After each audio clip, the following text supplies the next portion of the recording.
To the next round, but how happy were you with the team performance on Friday night?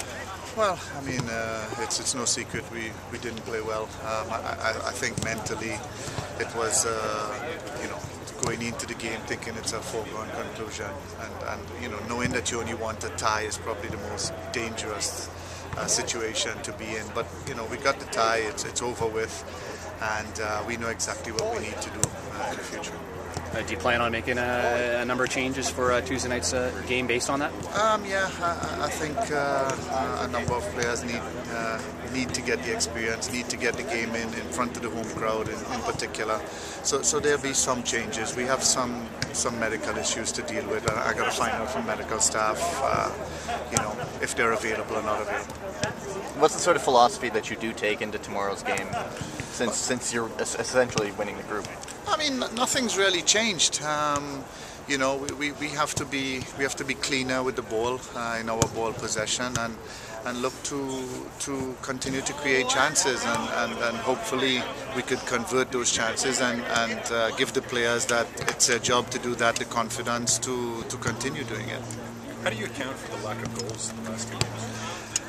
It's difficult because it wasn't from a lack of chances, really. I mean, even last night we watched the game again, and it wasn't like we created. It wasn't the St. Lucia game here, but we did create some very good chances, and it's a confidence thing. I think if the players responsible for that get one, it'll come.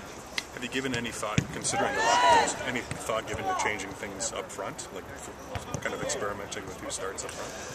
Well, we changed things in the first half of the game in St. Kitts, as you saw, and we tried to see if that would be a possibility to give us a different dimension.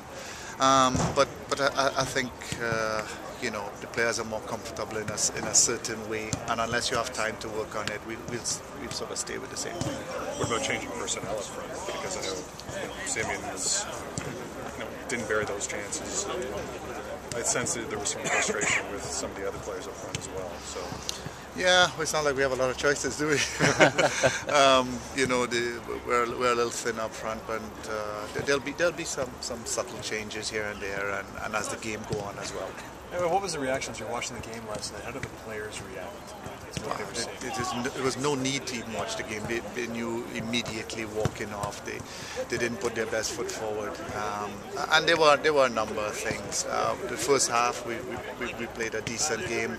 We created some good chances, and then you kind of go into the second half, and they needed the game. They put you under pressure, and when you don't start with the right mentality, it's very hard to pick your game up all of a sudden. And next thing you know, you're on the back foot.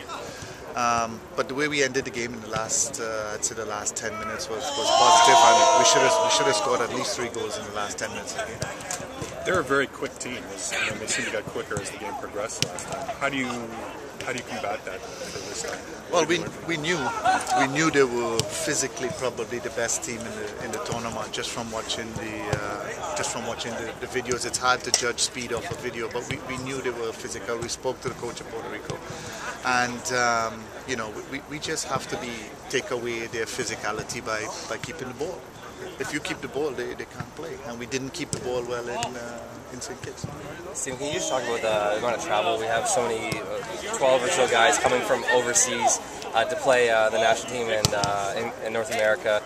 How do you guys deal with just the fatigue factor? It's the reality of our team. We have a number of players that play in CONCACAF, but they probably overall do more traveling back and forth. Some of them have had 2 weeks off, and they felt it. The 2 weeks off, they're sort of now getting their legs.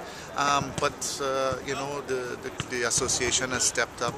The players are flying business class when they're coming in, and it's all you can really do is to keep them in as comfortable a situation as possible. Has any guys picked up any knocks throughout practice yesterday? Yeah, we have one or two little injuries, and one sort of stomach injury. Not injury, sorry. Stomach. That's the word I'm looking for. Sorry.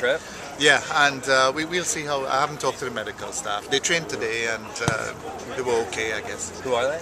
No, it's okay. All right, see what it is. Have you talked to Atiba lately? Just what's his sort of status? Yeah, we're in contact fairly regular.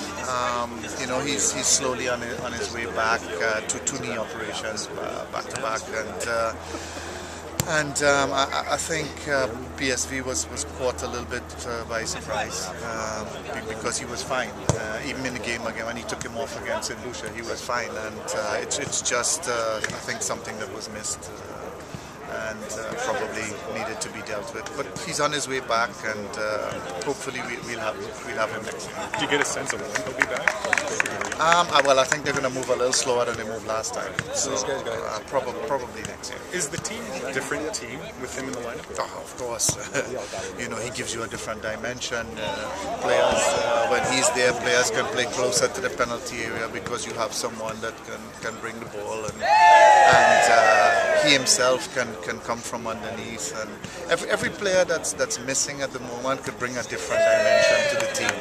And it's not a player that's a theory that hasn't been with the team for a long time. So, I mean, once you get those players back and the competition for places starts once again, I think you'll see a much different squad. Obviously, you're going to be telling your players to focus on tomorrow's game. That goes without saying. But in your own mind, when talking to the coaches, are you even talking about the adjustments you're going to have to make for the next stage? I mean, because it's going to be totally different competition. Yeah, we know. It's no secret. We know what needs to be done. We know the players that we need to be healthy.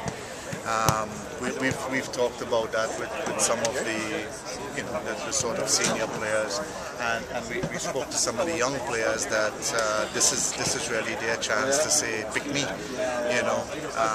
But I think if you look at the squad dynamics, if we have everybody healthy, I think we'll be all right.